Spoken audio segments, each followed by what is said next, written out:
नमस्कार दोस्तों, कैसे हैं। आशा करता हूँ आप सभी अच्छे होंगे और आपकी जो यूपीएससी एग्जामिनेशन की प्रिपरेशन है, सिविल सर्विस एग्जामिनेशन की प्रिपरेशन है, वो फेयर चल रही होगी, अच्छी चल रही होगी। देखिए, पिछले 2 दिनों से आपको क्लास नहीं मिल पाई, कुछ टेक्निकल इशू, कुछ तकनीकी दिक्कतों की वजह से आपको क्लास नहीं मिल पाई थी। आज ये आपकी क्लास काफ़ी इंपॉर्टेंट होने वाली है। आप सभी जानते हैं ओनली यूपीएससी के इस प्लेटफॉर्म पर जो सिविल सर्विस एग्जामिनेशन की प्रिपरेशन है, यानी कि यूपीएससी के एग्जामिनेशन की प्रिपरेशन है, वो बिल्कुल फ्री ऑफ कॉस्ट कराई जा रही है। और इसी के साथ साथ आपको यहाँ पर फ्री में तो क्लासेस कराई जा रही हैं, और इसी के साथ साथ आपको क्या मिल रहा है, जो यहाँ पर बुक्स हैं, स्टडी मटेरियल है, वो भी आपको क्या भैया यहाँ पर फ्री ऑफ कॉस्ट यहाँ पर प्रोवाइड किया जा रहा है ना। एक बार कमेंट सेक्शन में बताएं और लाइक का बटन जरूर दबा दें, ठीक है। आपकी क्लास जो है वो 15 सितंबर से, ठीक है, ये रेगुलर हो जाएगी। और ऑन बोर्ड, वो फेस वाला मामला था ना, मैं ऑन बोर्ड आकर आपको पढ़ा रहा था, वो 15 सितंबर के बाद आपको ये रेगुलर मिलनी शुरू हो जाएंगी। लेकिन अभी जो क्लासेस चल रही हैं वो बहुत ज़्यादा इंपॉर्टेंट है। ये जो टॉपिक है वो एग्जाम के पॉइंट ऑफ व्यू से बहुत ज़्यादा इंपॉर्टेंट है। जो बच्चे क्लासेस कर रहे हैं, रेगुलर क्लासेस कर रहे हैं, स्किप नहीं कर रहे हैं, ये मानिए उनकी तैयारी ही सही चल रही है। अगर देखिए कहीं किसी कारण बस आपकी क्लास 1-2 दिन नहीं हो पाती है, तो आप पिछली जो क्लासेस है उसको रिवाइज क्या करें, ठीक है। इसके साथ साथ आप क्या किया करें, और जो सब्जेक्ट्स हैं वो भी सेल्फ से स्टडी किया करें। सेल्फ स्टडी का मामला आपके लाइफ में होना चाहिए, ठीक है। चलिए, अब ये सारी चीज़ें तो हैं। अब जो बच्चे नए हैं, जो अभी जुड़ रहे हैं, वो उनके लिए ये है भैया कि आप जो अभी तक की क्लासेस हुई हैं वो आप कर सकते हो। जो प्लेलिस्ट है 38 क्लासेस टोटल हुई हैं पॉलिटी की, और इसकी जो 38 क्लासेस हुई हैं उसकी जो प्लेलिस्ट है वो इसी वीडियो के डिस्क्रिप्शन बॉक्स में पॉलिटी की दी गई है।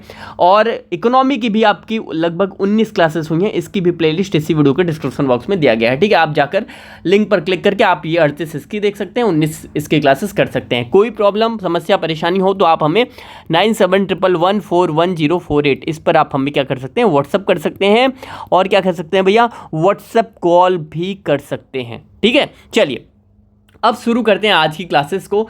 देखिए, क्लास को शुरू करने से पहले मैं बता दूं, ये जो चीज़ें मैं बताता हूं वो प्लीज़ आप स्किप ना किया करें, ठीक है। और अपने दोस्तों तक भी शेयर किया करें, और लाइक का बटन जरूर दबाया करें। देखिए, आप हमारा साथ देंगे तभी हम आपका साथ दे पाएंगे। यहाँ पर कोई भी फी अभी नहीं ली जा रही है, बिल्कुल फ्री ऑफ कॉस्ट आपको तैयारी कराई जा रही है। तो प्लीज़ आप लाइक का बटन जरूर अभी दबा दें, और कमेंट में बताएं कि क्लास आपको कैसी लगती है, एक बार प्लीज़ बताएं, ठीक है। और अपने दोस्तों तक, कम से कम 10 दोस्तों तक, या फिर प्लेटफॉर्म पर, व्हाट्सएप पर, अदर प्लेटफॉर्म पे ये वीडियो, ये क्लासेस जरूर शेयर किया करें, ठीक है। चलिए शुरू करते हैं आज की आपकी इस क्लास को।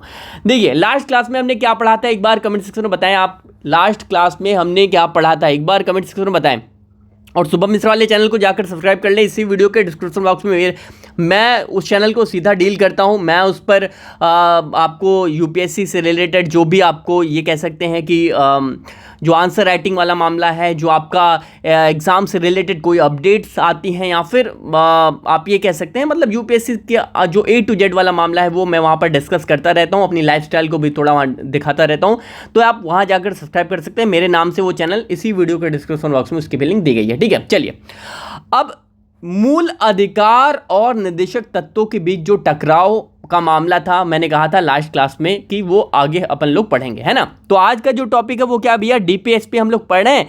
और यहाँ पर ये पढ़ रहे हैं कि भैया आज पढ़ने जा रहे हैं जो मूल अधिकार है हमारे, यानी कि जो हमारा फंडामेंटल राइट है ना, FR है जो हमारा, वो मूल अधिकार और निदेशक तत्व, यानी कि जो डीपीएसपी है, इन दोनों के बीच में कोई टकराव भी है क्या, कुछ ऐसा उत्पन्न हुआ क्या कभी हिस्ट्री में अगर उठाकर देखें तो हाँ, बिल्कुल इन दोनों के बीच में क्या है, लड़ाई हो गई। इन दोनों के बीच में एक कह सकते हैं कि एक तनातनी उत्पन्न हो गई। ये कुछ कहता है और ये कुछ कहता है। तो ये कहता है कि भैया हम ऊपर हैं, मूल अधिकार कहता है हम ऊपर हैं, हमारा ये कह सकते हैं कि हमें प्रायोरिटी ज़्यादा देनी चाहिए और इनको प्रायोरिटी कम देनी चाहिए, यानी डीपीएसपी को। ये तो क्या हो गया, इन दोनों के बीच में टकराव आ गया, ठीक है। सर्वोच्च कौन है, मूल अधिकार सर्वोच्च है या डीपीएसपी सर्वोच्च है। तो यहां पर क्या हो गया, टकराव की स्थिति हो गई, जो कन्फ्लिक्ट वाला मामला यहां पर आ गया। तो क्या भैया टॉपिक अपना, मूल अधिकार यानी FR और निदेशक तत्व यानी डीपीएसपी की बात कर रहा है ना, डीपीएसपी ब्रैकेट में लिख रहा हूं, ठीक है। मूल अधिकार और निदेशक तत्वों के बीच टकराव कैसे उत्पन्न हुआ वो हम देखने जा रहे हैं, ठीक है। कैसे उत्पन्न हुआ, ठीक है, ये हम देखने जा रहे हैं हिस्ट्री क्या है, इतिहास क्या है, कैसे एफआर और डीपीएसपी के बीच में क्या हो गया, कन्फ्लिक्ट, विवाद पैदा हुआ, है ना। देखिए शुरुआत इसके विवाद को देखने से पहले थोड़ी थोड़ी चीज़ें हम लोग देख लेते हैं। क्या कहता है, कुछ कुछ आर्टिकल्स हैं जो फंडामेंटल राइट यानी मूल अधिकार में दिए गए हैं, और कुछ ऐसे जो आर्टिकल्स हैं जो डीपीएसपी में दिए गए हैं जो विवाद उत्पन्न करते हैं इन दोनों के बीच में। देखिए यहाँ पर क्या हुआ कि देखिए यहाँ पर आपको आर्टिकल क्या है, आपने देखा आर्टिकल यानी अनुच्छेद 19(1)(f) में क्या कहा गया है, हमने पढ़ लिया ना, आर्टिकल 19 पढ़ लिया ना, अनुच्छेद 19 पढ़ लिया ना। तो अनुच्छेद 19(1)(f) में हमने कहा, ये पढ़ा कि भैया यहाँ पर फंडामेंटल राइट यानी मूल अधिकार में दिया गया है, ये कहा गया है 19(1)(f) में कि भैया संपत्ति के अर्जन और विक्रय का अधिकार कहा गया था ना, संपत्ति के अर्जन और विक्रय यानी संपत्ति खरीद और बेच सकते हैं, इसका अधिकार था ना, यहाँ पर कहा गया था विक्रय का अधिकार यहाँ पर कहा गया था। लेकिन यही डीपीएसपी में क्या कहा गया है, आर्टिकल 39 बी और सी यानी 39 अनुच्छेद 39 का और खा, आप उठाकर देखना, ये सारी चीजें हम लोग पढ़ लिए हैं।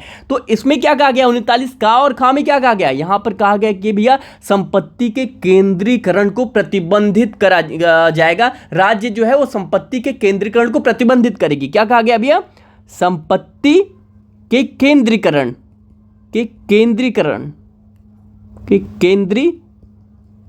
को प्रतिबंधित करता है। क्या है मामला, यहां डीपीएसपी कहता भी है संपत्ति का केंद्रीकरण नहीं होना चाहिए, संपत्ति किसी खास वर्गों के हाथ में भैया ऐसा ना हो कि भैया आप इकट्ठा करते चले जाओ। और वहीं फंडामेंटल राइट में क्या कहा गया था भैया, संपत्ति आप अर्जन कर सकते हो, आप एकत्रित कर सकते हो, बेच सकते हो। तो इन दोनों, जहां ये कह रहा है वहीं डीपीएसपी तो वहीं रोक लगा रहा है इस पर। तो ये क्या है, इन दोनों के बीच में विवाद तो उत्पन्न होगा ही ना भैया, विवाद उत्पन्न होगा। चीजें समझ में आ रही है तो प्लीज एक बार कमेंट सेक्शन में बताइए चीजें समझ में आ रही है आपको। पहले तो ये मामला आ गया कि इन दोनों, ये आर्टिकल जो 19(1)(f) है और 39 का खा, इन दोनों के बीच में विवाद उत्पन्न हो गया। ठीक है, अब देखिए विवाद और कहां कहां उत्पन्न हुआ। देखिए अब एक और आर्टिकल देखते हैं, आर्टिकल 15(1) अनुच्छेद 15(1) मूल अधिकार का, फंडामेंटल राइट का क्या कहता है भैया, कहता है कि भैया जाति, क्या कहता है एक बार कमेंट सेक्शन में बताएं आप सभी, ये सब हम पढ़ चुके हैं, एक बार प्लीज बताएं। जाति, धर्म, मूल वंश, ये कहता है ना भैया मूल वंश, और जन्म स्थान इत्यादि, मतलब जन्म स्थान इत्यादि, इनके आधार पर क्या है, राज्य भेदभाव नहीं करेगा। कहता है ना भैया 15(1), तो क्या है, जन्म स्थान इत्यादि के आधार पर राज्य जो है वो भेदभाव नहीं करेगा। थोड़ा हैंडराइटिंग ओवर हैंडराइटिंग हो रही है, इसलिए मैं बोलकर भी आपको बताता हूं, मैं बार बार कहता हूं। ठीक है, चलिए तो 15(1) क्या कहता है, अनुच्छेद 15(1) कहता है कि जो राज्य है हमारा, जो स्टेट है, वो किसी, मतलब ये कहो कि भैया कोई किसी रिलीजन का है, किसी कास्ट का है, किसी वंश का है, कहाँ उसका जो बर्थ प्लेस क्या है, इस बेसिस पर कोई भी स्टेट यहाँ पर डिस्क्रिमिनेशन नहीं करेगा सिटीजन्स का। मतलब आप अगर कहाँ से यहाँ इस राज्य से आते हैं और कोई इस राज्य, तो इस आधार पर भेदभाव नहीं करेगा राज्य। तो ये कहा गया है ना भैया, किसी की जाति क्या है, इस आधार पर भेदभाव नहीं होगा। आर्टिकल 15(1) यानी मूल अधिकार तो ये कहता है ना, कहता है ना। लेकिन वही डीपीएसपी का आर्टिकल 46 क्या कहता है, एक बार कमेंट सेक्शन में बताएं। अनुच्छेद 46 क्या कहता है, कहता है भैया जो राज्य है वो क्या करेगा, राज्य वंचित वर्गों और पिछड़ों के लिए क्या करेगा, पिछड़ों या अनुसूचित जातियों के लिए, अनुसूचित जातियों के उत्थान के लिए क्या करेगा, उत्थान के लिए उनका ये सहयोग करेगा, उनके लिए नीतियां बनाएगा, उनकी रक्षा करेगा। ये कहा है ना, रक्षा करेगा, कहा है कि नहीं।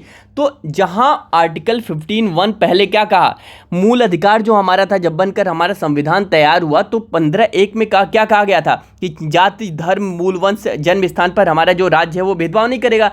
और वहीं फिर डीपीएसपी में क्या कहा गया था, डीपीएसपी में कहा गया था भैया कि वंचित वर्गों, पिछड़े, अनुसूचित जाति के उत्थान के लिए काम करेगा राज्य। मतलब SC ST वाले जो लोग हैं या पिछड़े जो लोग हैं उनके लिए राज्य जो है क्या है, कुछ नीति ला सकता है, कुछ ऐसा कर सकता है। तो आर्टिकल 46 क्या एक और कह रहा है कि हाँ भैया कर सकता है ऐसा, वहीं मूल अधिकार कह रहा है भैया भेदभाव नहीं करेगा कुछ, यानी सब इक्वल हैं। तो यहाँ पर क्या है, ये भी विवाद का एक कारण था, विवाद उत्पन्न हो गया कि भैया बात कहाँ पे मानी जाए, मूल अधिकार की मानी जाए कि भेदभाव नहीं करेगा। वहीं 46 कह रहा है कि हाँ आप वर्गों की रक्षा के लिए राज्य अनुसूचित मतलब SC ST या फिर इन लोगों के लिए उत्थान के लिए अपनी काम करेगा और कुछ नीतियां अलग से बना सकता है, रक्षा करेगा, ये कह रहा है।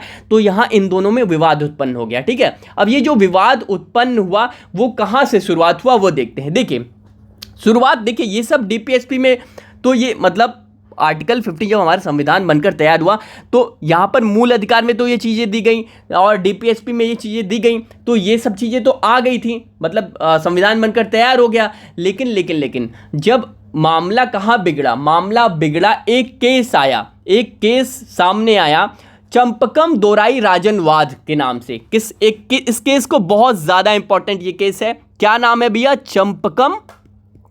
चंपकम दोराई राजन बनाम मद्रास सरकार 1951, ठीक है 1951 इस केस के नाम से जाना जाता है। ठीक है, चंपकम दोराई राजन बनाम मद्रास सरकार 1951 यानी फिर 1951 का ये मामला था। ठीक है, ये क्या केस है, क्या मामला है जो चुनौती देता है किसको, DPSP और फंडामेंटल राइट के बीच में क्या है भैया, चुनौती, मतलब एक कह सकते हैं चुनौती उत्पन्न करता है। ठीक है, अब ये क्या है, क्या विवाद खड़ा करता है वो देखते हैं। देखिए ये जो केस को समझते हैं, क्या है ये केस। देखिए चंपकम दोराई राजन, एक ये क्या है, एक ब्राह्मण महिला थी। कौन थी भैया, ये जो चंपकम दोराई राजन है वो क्या थी, एक ब्राह्मण महिला थी। ब्राह्मण क्या थी, महिला थी। तो ये जो ब्राह्मण महिला थी उन्हें क्या है, उन्हें मद्रास जो राज्य था मद्रास, वहाँ के मेडिकल कॉलेज में क्या लेना था, एडमिशन लेना था। क्या है, मेडिकल कॉलेज में ब्राह्मण महिला थी चंपकम दोराई राजन, और इनको क्या है मद्रास में एक मेडिकल कॉलेज में एडमिशन लेना था।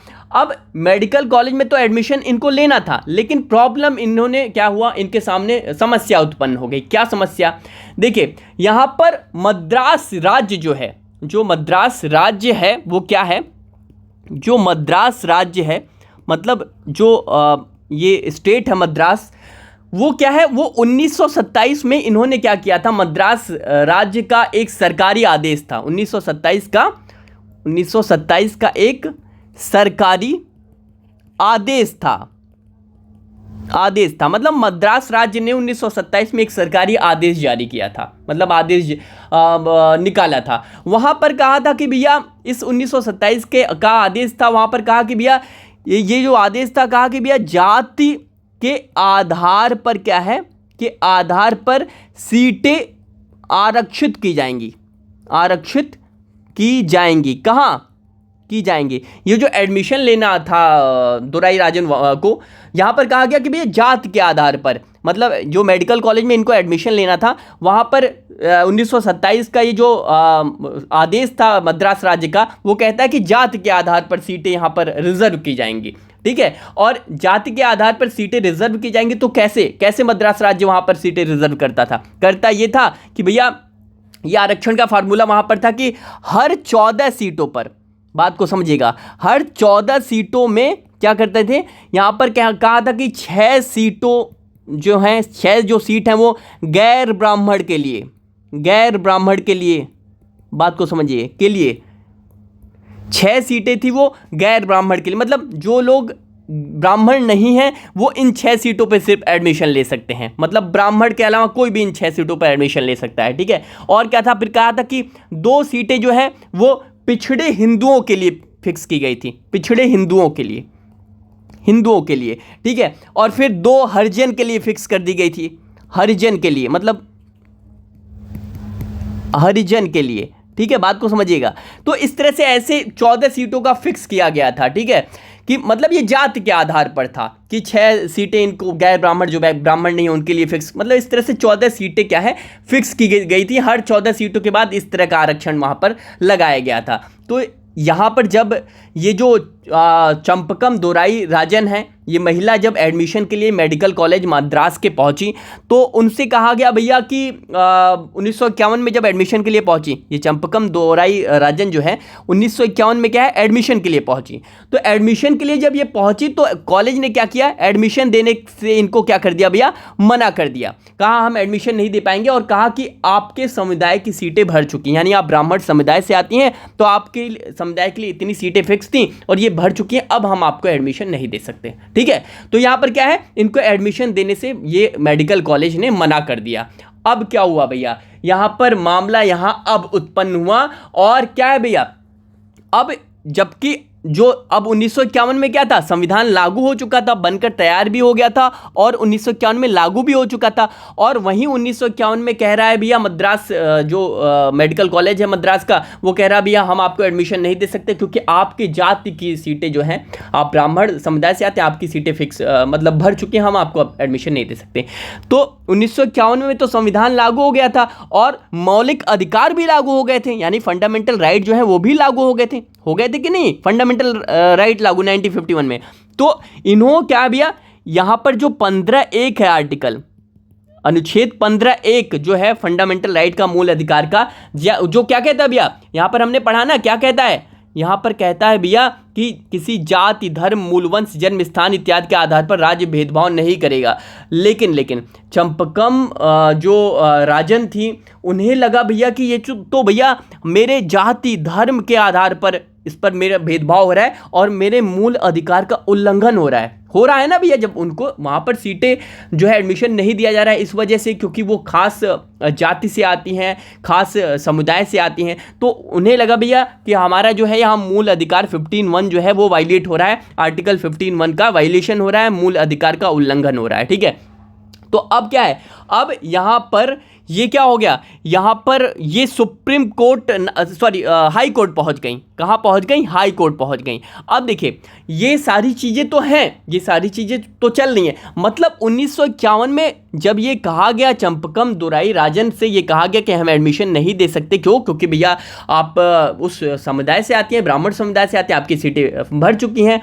अब इसका ये किस आधार पर यहाँ पर कॉलेज कह रहा था, जो कॉलेज था मेडिकल कॉलेज, वो इस आधार पर 1927 वाला जो नियम था, आदेश था जो लागू किया था, वही उसी आधार पर एडमिशन दिए जा रहे थे। तो ये तब भी चल रहा था, जबकि यहाँ पर कहा गया था भैया कि जो आपका मूल अधिकार लागू हुआ था, वहाँ पर कहा गया था कि किसी भेदभाव नहीं किया जाएगा जाति धर्म मूल वंश के आधार पर।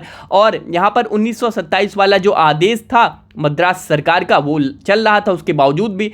तो यहाँ पर क्या हुआ, अब जब ये मना कर दिया मेडिकल कॉलेज ने, तो सीधा क्या है, ये जो चंपकम दोराई राजन है वो कहाँ पहुँच गई, चंपकम दोराई राजन कहाँ 1951 में कहाँ पहुँच गई भैया, 1951 में वो सीधा हाई कोर्ट पहुँच गई। कहाँ पहुँच गई, मद्रास उच्च न्यायालय पहुँच गई। अब ये मुझे बताएं कमेंट सेक्शन में कैसे पहुँचे होंगे, किस आर्टिकल के तहत पहुँचे होंगे। अगर अब यहाँ पर मैंने बताया कि इन्होंने कहा कि भैया मेरे मूल अधिकार का हनन हो रहा है, तो ये उच्च न्यायालय, मद्रास उच्च न्यायालय किस आर्टिकल के थ्रू पहुँचे होंगी, मद्रास उच्च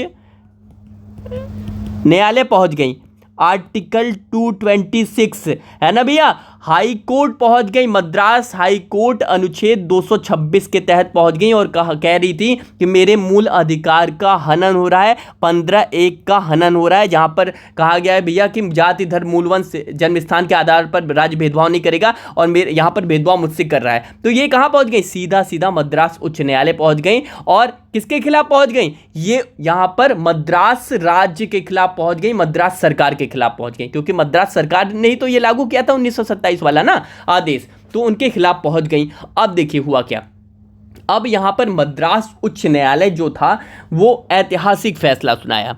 क्या सुनाया भैया, हाई कोर्ट ने, मद्रास हाई कोर्ट ने कहा कि भैया जो ये तर्क दे रही थी, कौन, चंपकम दोराई राजन जो तर्क दे रही थी कि भैया मेरे मूल अधिकार का हनन हो रहा है, वहां पर क्या कहा, उनको जो उनके तर्क थे उनको क्या कहा भैया, सही माना, तर्कों को सही माना।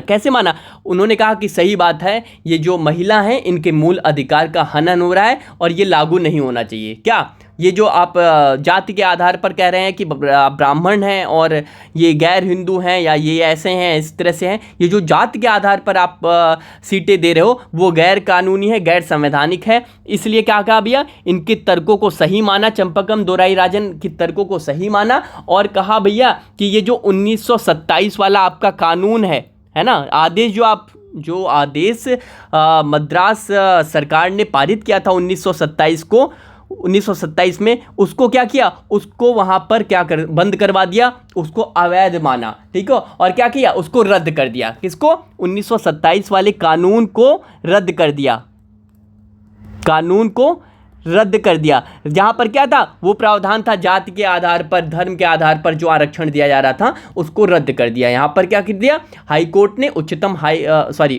मद्रास हाई कोर्ट ने, मद्रास उच्च न्यायालय ने इसको क्या कर दिया भैया, रद्द कर दिया। ठीक है, अब देखिए ये फैसला किसके फेवर में आ गया, ये फैसला आ गया फेवर में चंपकम दोराईराजन के फेवर में आ गया। अब जब ये हाई कोर्ट ने, यानी मद्रास हाई कोर्ट ने ये रद्द किया 1927 वाला फैसला, तो जब ये रद्द किया 1927 वाला फैसला, मतलब जो कानून था, जो आदेश था, जब रद्द किया, तो जो मद्रास सरकार है, मद्रास सरकार कहाँ पहुँच गई, मद्रास सरकार वो उच्चतम न्यायालय पहुंच गई, सुप्रीम कोर्ट पहुंच गई। ठीक है, और किसके फैसले को चुनौती दिया, यहाँ पर मद्रास सरकार ने, जो हाई कोर्ट ने यानी उच्च न्यायालय ने, मद्रास उच्च न्यायालय ने जो फैसला सुनाया था उसको चुनौती दी। कहाँ पर, सुप्रीम कोर्ट ने चुनौती दी और कहा कि भैया ये जो फैसला किसने सुनाया है, मद्रास उच्च न्यायालय ने सुनाया है, वो फैसला गलत है। कैसे गलत, यहाँ पर जो मद्रास सरकार ने है अपना फेवर रखा, अपना पक्ष रखा, वो कहा भैया, अब मद्रास सरकार ने कहा भैया कि अनुच्छेद 46, बात को समझिएगा, उन्होंने कहा, कैसे कहा कि ये उच्च न्यायालय जो है, हाई कोर्ट जो है, मद्रास हाई कोर्ट है, वो गलत फैसला सुनाया है, गलत तरीके से जो आदेश था उसको रद्द किया है। वो किस आधार पर कहा, सरकार यहाँ पर अपना पक्ष रख रही थी और सरकार, मद्रास सरकार कही कि भैया अनुच्छेद 46, याद करिए अनुच्छेद 46 क्या है, अनुच्छेद 46 अभी मैंने बताया, मद्रास सरकार पक्ष रखते हुए कही कि भैया यहाँ पर अनुच्छेद 46 के तहत क्या कहा गया है, यहाँ पर वंचित वर्गों के लिए, क्या के लिए, या फिर पिछड़े वर्गों के लिए या फिर क्या है, SC ST के लिए, बात को समझिएगा, इन लोगों के लिए अनुच्छेद 46 में कहा गया है, क्या कहा गया है कि जो राज्य है वो यहाँ पर इनके उत्थान के लिए काम करेगा। उत्थान का मतलब क्या, इनको आगे बढ़ाएगा। तो हम तो वही कर रहे थे ना भैया, हम तो वही कर रहे थे, इनको क्या, इनको एडमिशन दे रहे थे, इनको प्राथमिकता दे रहे थे, हम तो यही कर रहे थे। अनुच्छेद 46 DPSP में साफ साफ कहा, हम तो उन्हीं निर्देशों का पालन कर रहे थे। तो यहाँ पर क्या है, इन्होंने अपनी बात उच्च न्यायालय में, उच्चतम न्यायालय सुप्रीम कोर्ट में मद्रास सरकार ने रखी। ठीक है, और कहा भैया जो हाई कोर्ट है वो गलत सुनाया है। ठीक है, यानी फैसला क्या है, गलत सुनाया है। अब यहाँ पर जो निर्णय लेना था सुप्रीम कोर्ट को निर्णय लेना था भैया कि मूल अधिकार जो हैं, ठीक है, फंडामेंटल राइट जो हैं, और जो हमारे DPSP हैं, इन दोनों के बीच में जो विवाद था, ठीक है, बात को समझिए, इन दोनों में किसको प्राथमिकता दी जाए। ठीक है, 46 को प्राथमिकता दी जाए या 15(1) को प्राथमिकता दी जाए। यानी 46 में वही ना कि भैया यहाँ पर उत्थान के लिए काम करेगा, और 15(1) में कहा गया कि भैया जाति धर्म के आधार पर आप कोई भी भेदभाव नहीं करोगे। तो अब सुप्रीम कोर्ट को ये लेना था डिसीजन कि किसको ज़्यादा प्राथमिकता दी जाए, 15(1) को दे दूँ या 46 को दे दूँ। तो सुप्रीम कोर्ट ने यहाँ ऐतिहासिक फैसला सुनाते हुए, यहाँ पर क्या हुआ, मद्रास हाई कोर्ट ने जो निर्णय सुनाया था उसको बरकरार रखा, कहा सही सुनाया है। क्या सुनाया है, सुप्रीम कोर्ट ने क्या कहा भैया, सुप्रीम कोर्ट ने क्या कहा कि भैया ये जो मद्रास हाई कोर्ट ने जो फैसला सुनाया है, एक मिनट, फैसला सुनाया है वो क्या है भैया, वो बिल्कुल उसको सही माना और कहा कि भैया यहाँ पर राज्य जो है, उन्होंने कहा, सुप्रीम कोर्ट ने कहा कि भैया राज्य जो है वो क्या है, वो जाति के आधार पर नौकरी देने से मना नहीं कर सकती। क्या है, नौकरी देने या एडमिशन लेने पर कहीं आप, सुप्रीम कोर्ट ने साफ साफ कहा कि भैया यहाँ पर आप इस तरह से नहीं कर सकते हो, क्या इस तरह से आप नहीं कर सकते, और आप क्या है, राज्य जो है वो जात के आधार पर इस मामले नहीं कर सकता। और क्या कहा, ये मद्रास हाईकोर्ट ने जो कहा, जो फैसला सुनाया वो बिल्कुल सही है। सुप्रीम कोर्ट ने क्या है, इसका पक्ष लिया उस फैसले का जो मद्रास हाईकोर्ट ने सुनाया था। अब क्या है, अब यहाँ पर बैकफुट पे आ गई, कौन बैकफुट पे आ गया भैया, यहाँ पर बैकफुट पर आ गई सरकार, कौन सी, मद्रास सरकार बैकफुट पर आ गई। ठीक है, अब ये भी यहाँ पर जो सुप्रीम कोर्ट है ये फैसला तो सुनाए, और सुप्रीम कोर्ट यहीं पर नहीं रुका, सुप्रीम कोर्ट ने ये भी कहा भैया कि जो डीपीएसपी है, बात को समझिएगा, जो नीति निदेशक तत्व है राज्य के, डीपीएसपी है, वो मौलिक अधिकारों के विरुद्ध नहीं जा सकता। क्या कहा सुप्रीम कोर्ट ने, डीपीएसपी जो है वो मौलिक अधिकारों के विरुद्ध नहीं जा सकता। इसका क्या मतलब है, सकता है, नहीं जा सकता, इसका क्या मतलब है, मतलब यह है कि भैया जो मौलिक अधिकार हैं उनको सर्वोच्चता दी, ये सही है, ये ऊपर है, मतलब जो सुप्रीम कोर्ट ने कहा कि भैया ये ऊपर है और इसका वायलेशन नहीं हो सकता। अगर डीपीएसपी में कुछ ऐसे प्रावधान दिए जा रहे हैं जो ऐसा कह रहा है, ऐसा कर रहा है कि भैया मौलिक अधिकार को सीमित कर रहा है, तो यहाँ पर कहा कि भैया नहीं, डीपीएसपी जो है वो मौलिक अधिकारों के विरुद्ध नहीं जा सकते, मतलब मौलिक अधिकार के अगेंस्ट नहीं जा सकते डीपीएसपी, यानी जो नीति निदेशक तत्व है वो क्या है, इसके विरोध में नहीं जा सकते, मौलिक अधिकार के किसमें, विरोध में नहीं जा सकते। तो किसको प्रायोरिटी दी गई, सुपीरियर किसको कहा गया, मौलिक अधिकार को। यहाँ पर हाईकोर्ट ने, जो हाईकोर्ट ने भी उच्चतम न्यायालय है यानी सुप्रीम कोर्ट और हाई कोर्ट दोनों ने इसको क्या किया, इसी के मौलिक अधिकारों को ही सुपीरियर माना, इसको सर्वोच्च माना। ठीक है, तो ये तो मामला रहा 1951 में, 1951 में ही ये सब चीज़ें चल रही। ये जो केस है वो क्या हम पढ़ रहे हैं भैया, किस केस के नाम से जाना जाता है, ये केस चंपकम दोराई राजन वाद बनाम मद्रास सरकार के नाम से जाना जाता है। 1951 में ये सारा जो मामला है, घटनाक्रम है, वो चल रहा था। ठीक है, चीज़ें समझ में आ रही है तो प्लीज़ एक बार कमेंट सेक्शन में बताएं कि आपको चीज़ें समझ में आ रही हैं, प्लीज़ एक बार कमेंट सेक्शन में बताएं एक बार। अब देखिए ये सारी चीज़ें तो हो गई कि भैया सुप्रीम कोर्ट ने कह दिया भैया कि जो हाई कोर्ट है वो सही सुनाया है और उसको बरकरार रखा, और 1927 वाले फैसले को क्या कर दिया, रद्द कर दिया, है ना, जो आदेश जारी किया गया था मद्रास सरकार द्वारा। तो ये सारी चीज़ें तो चल रही थी, लेकिन अब देखिए हुआ क्या, इसी 1951 में 1951 में इसी 1951 में एक घटनाक्रम तेज़ी से बढ़ा, और 1951 में संसद ने, हमारी जो पार्लियामेंट है, बात को समझिएगा, हमारी जो पार्लियामेंट है, जो हमारी संसद है, उसने क्या किया, उसने देश का जो संविधान का पहला संशोधन किया। संविधान में क्या किया भैया, संविधान में पहला संशोधन किया। बात को समझिए, किया। संशोधन का क्या मतलब है कि संविधान में कोई चीज़ जोड़ना, हटाना, मतलब संविधान में कुछ चीज़ों को परिवर्तन करना, जोड़ना, घटाना, ये संशोधन कहलाता है ना। तो 1951 में जो संसद ने क्या किया, संविधान में पहला संशोधन किया, फर्स्ट कॉन्स्टिट्यूशनल अमेंडमेंट यहाँ पर 1951 में किया गया। ये मैं पहले पढ़ा चुका हूँ जब आर्टिकल 15 पढ़ा रहा था, याद करिए, पढ़ाया है ना। और ये संविधान संशोधन करते हुए क्या किया, जो संसद ने पहली बार क्या किया, यहाँ पर जो आपका 15(4), यहाँ पर 15(4) आर्टिकल क्या है, अनुच्छेद संविधान में जोड़ दिया, अनुच्छेद संविधान में क्या कर दिया, जोड़ दिया। क्या भैया, हमने पिछली क्लासेस में जब 15 पढ़ रहे थे FR, तो हमने इन चीज़ों को पढ़ा है कि क्या है, अब ये जोड़ दिया। तब तक क्या था भैया, तब तक ये आर्टिकल 15 क्या था, आर्टिकल 15(3) तक ही था ना भैया। अब आगे क्या है, आर्टिकल 15(4) जोड़ दिया। क्या जोड़ दिया, 15(4), ये 4 जोड़ दिया। ठीक है, अब 15(4) क्या कहता है, बात समझिए, याद करिए 15(4) क्या कहता है, याद करिए एक बार, कमेंट सेक्शन में बताया 15(4) क्या कहता है। जो बच्चे कमेंट सेक्शन में कमेंट करते हैं, बताते हैं, तो मुझे ऐसा लगता है कि उन्हीं बच्चों की पढ़ाई सही तरीके से चल रही है और वही बच्चे सही ढंग से तैयारी कर रहे हैं। क्योंकि भैया अगर आप जो चीज़ें पूछी जा रही हैं अगर आपको याद नहीं है, इसका मतलब आपने सिर्फ चीज़ें देखी और इस कान से सुना और अगले कान से आपने निकाल दिया। अगर याद रहती हैं चीज़ें तो भैया चीज़ें मानिए कि आपकी एंड से तैयारी आपकी अच्छी चल रही है। ठीक है, 15(4) जो है पहले संविधान संशोधन के तहत जोड़ा गया है ना। अब यहां पर क्या कहा गया 15(4) में? 15(4) में याद करिए क्या लिखा गया? 15(4) में कहा गया कि जो राज्य है वो क्या है? राज्य क्या करेगा? राज्य जो है सामाजिक और शैक्षणिक रूप में पिछड़े वर्गों एवं एससी या एसटी यानी शेड्यूल कास्ट, अनुसूचित जाति या अनुसूचित जनजाति, एससी एसटी क्या है? एससी एसटी के उत्थान के लिए क्या करेगा? उत्थान के लिए विशेष उपबंध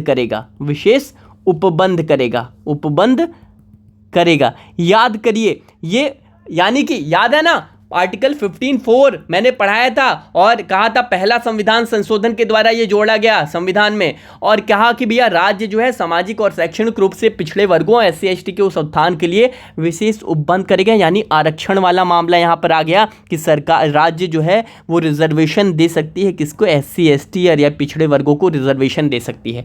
तो यहाँ पर क्या हुआ? यहाँ पर इस प्रकार क्या हुआ? यहाँ पर ये जो मामला था, क्या ये जो मामला आया किसमें भैया? चंपकम दोराई राजन वाद में जो फैसला आया था, यहाँ पर इसको क्या कहा गया था? सुप्रीम कोर्ट ने कहा कि भैया हाँ आरक्षण जो है वो जाति के आधार पर आप नहीं कर सकते, लेकिन यहाँ पर इसको क्या किया गया? इसको मूल अधिकार में जोड़ दिया गया। मूल अधिकार में एक नया अनुच्छेद ला दिया गया। और क्या लाने का क्या उद्देश्य था कि भैया वो जो चंपकम दोराई राजन में जो फैसला सुप्रीम कोर्ट ने सुनाया था कि आप जाति आधार पर नहीं दे सकते, उसको कहीं ना कहीं हटाना था फैसला, और हट भी गया। अगर ये आर्टिकल जोड़ दिया गया संविधान संशोधन के द्वारा, संसद ने जोड़ दिया, तो ये मानकर चलिए कि भैया वो कहीं ना कहीं विलुप्त हो गया जो फैसला सुनाया था है। और यहाँ पर क्या हुआ? यहाँ पर राज्य कह दिया भैया आप विशेष उपबंध कर सकते हो, रिजर्वेशन उन्हें विशेष छूट दे सकते हो, एससी एसटी को, पिछड़े वर्गों को यहाँ पर छूट दे सकते हो। तो ये क्या है? 1951 में ये क्या हुआ? ये क्या है? ये कानून बना था, ठीक है, सॉरी मतलब अनुच्छेद पहला संविधान संशोधन हुआ और यहाँ पर जोड़ दिया गया 15(4) में, अनुच्छेद 15(4) में इसको जोड़ दिया गया, ठीक है। तो ये क्या है? ये चीज़ें समझ में आई आपको? एक बार प्लीज़ कमेंट सेक्शन में कह सकते हैं, एक बार कमेंट करें कि आपको चीज़ें समझ में आई। तो हम यहाँ पर ये कह सकते हैं, क्या कह सकते हैं कि इस प्रकार जो है नीति निर्देशक तत्वों को लागू करने के लिए मूल अधिकार को सीमित कर दिया गया। क्या कर सकते हैं? नीति निर्देशक तत्वों को लागू करने के लिए मूल अधिकार को सीमित कर दिया गया। क्या कह सकते हैं? नीति निर्देशक तत्वों को, एक मिनट, नीति निर्देशक तत्वों को लागू करने के लिए किसको भैया सीमित कर दिया गया? मूल अधिकार, यानी किसको भैया? मूल अधिकार यानी फंडामेंटल राइट को क्या कर दिया गया? को सीमित कर दिया गया। सीमित कर दिया गया क्या मतलब है इसका? सीमित कर दिया गया, जो हमने पढ़ा वही मैं अभी आपको लिखवाया हूं, कर दिया गया। क्या मतलब है इसका? देखिए, नीति निर्देशक तत्वों को लागू करने के लिए मूल अधिकार को सीमित कर दिया गया। क्या मतलब है इसका? देखिए, जो नीति निर्देशक तत्व थे वो क्या कहते थे? 46 क्या कहता था भैया? एक मिनट, ये जो 46 है आर्टिकल, ये जो आर्टिकल 46 है वो क्या कहता था? वो यही तो कहता था क्या, ये जो 15(4) जोड़ा गया कि भैया जो राज्य है वो एससी एसटी या पिछड़े वर्गों के उत्थान के लिए काम करेगा, वही तो 46 कहता था ना। 46 वही कहता था ना। तो यहाँ पर क्या है? 46 को कहीं ना कहीं प्राथमिकता दी गई, यानी नीति निर्देशक तत्वों को लागू कराने के लिए क्या है? लागू हुआ ना, सही तरीके से लागू। आप सुप्रीम कोर्ट ने जो फैसला सुनाया था उस हिसाब से तो भैया आर्टिकल 46 की वैल्यू खत्म हो गई है ना। राज्य जो है वो उत्थान के लिए काम नहीं कर पाएगा, एससी एसटी या फिर विशेष जो पिछड़े वर्गों के लिए है। तो यहाँ पर क्या है? नीति निर्देशक तत्वों यानी आर्टिकल 46 को लागू कराने के लिए जो मूल अधिकार थे, यानी 15(1) में जहाँ कहा गया था क्या? मूल अधिकार की जाति धर्म और मूल वंश जन्म स्थान के आधार पर भेदभाव नहीं करेंगे, इसको क्या कर दिया गया? इसको सीमित कर दिया गया। मतलब आप नहीं कर सकते हो, बिल्कुल नहीं कर सकते, जाति धर्म भेदभाव के इसके आधार पर भेदभाव नहीं कर सकते, लेकिन वहीं आगे जोड़कर क्या कर दिया गया? 15(4) जोड़कर इसको क्या कर दिया गया? सीमित कर दिया गया। कहा कि भैया हाँ कर सकते हो, भेदभाव थोड़ा बहुत कर सकते हो, किस आधार पर? कि भैया उनको प्रियोरिटी आप ज़्यादा दे सकते हो। तो यही इसका मतलब है कि नीति निर्देशक तत्वों को लागू करने के लिए मूल अधिकार को सीमित कर दिया गया। 15(1) को कहीं ना कहीं सीमित तो हो ही रहा है ना, इसको बाउंड्री में लाया गया ना कहीं, है ना, कहीं मतलब 15(4) में जहां एक और कहा जा रहा है कि भैया नहीं कर सकते, वहीं आगे 15/4 जोड़कर कह दिया गया, बाद में जोड़ा गया, कहा गया हाँ नहीं भैया कर सकते हो, तो इसको सीमित किया गया, मूल अधिकार को कहीं ना कहीं सीमित किया गया, और नीति निर्देशक तत्व आर्टिकल 46 को कहीं ना कहीं लागू कराने के लिए इसको सीमित किया गया। चीज़ें समझ में आ गई? तो प्लीज़ एक बार कमेंट सेक्शन में बताएं कि चीज़ें आपको समझ में आ गई। अपन लोगों ने क्या पढ़ा भैया, ये जो चंपकम दोराई राजन वाद बनाम मद्रास सरकार का जो ये केस है, बहुत इंपॉर्टेंट, ये क्रूशियल था, और किस प्रकार से मूल अधिकार और निर्देशक तत्वों के बीच में टकराव कैसे उत्पन्न हुआ, कैसे कन्फ्लिक्ट वाला मामला आया, वो हमने यहाँ पर देखा, है ना। समझ में आ गई चीज़ें? तो प्लीज़ एक बार कमेंट सेक्शन में बताएं कि आपको चीज़ें समझ में आ गई, बिल्कुल टू द पॉइंट समझ में आ गई, दिमाग में आपको बैठ गया। और प्लीज़ लाइक का बटन जरूर दबाया करें, शेयर किया करें इस वीडियो को, कमेंट किया करें, अधिक से अधिक कमेंट किया करें। मैं देखिए, ये जो आपके कमेंट्स हैं वो हर एक कमेंट को पढ़ा जाता है, मैं इसलिए बार बार कहता हूँ कि आपको कमेंट करना चाहिए। बाकी आपकी जो क्लासेस हैं वो 15 सितंबर के बाद से आपकी रेगुलर शुरू होंगी, हो जाएंगी, और आपकी फेस वीडियो और लॉन्ग वीडियोस भी होंगी। अब जो बच्चे, मैं बार बार कहता हूँ, अभी तक क्लासेस नहीं करेंगे, वो कमेंट सेक्शन में करेंगे कि पूछेंगे कि भैया जो क्लासेस हैं वो बहुत शॉर्ट हो रही हैं, वो कैसे हो रही हैं सर, एक बार बताएं। मैं जो बच्चे लास्ट तक देखते हैं उनका ये कमेंट नहीं होगा, ठीक है, कि ड्यूरेशन बढ़ाइए। मैं बार बार कहता हूँ ड्यूरेशन आपकी जो है क्लासेस की वो बढ़ेंगी, ठीक है। और जो शुभम मिश्रा वाले चैनल को आप क्या कर सकते हैं, जाकर सब्सक्राइब कर सकते हैं, इसी वीडियो का डिस्क्रिप्शन बॉक्स में लिंक दी गई है, जाइए उसे सब्सक्राइब करें। चलिए, बहुत बहुत धन्यवाद।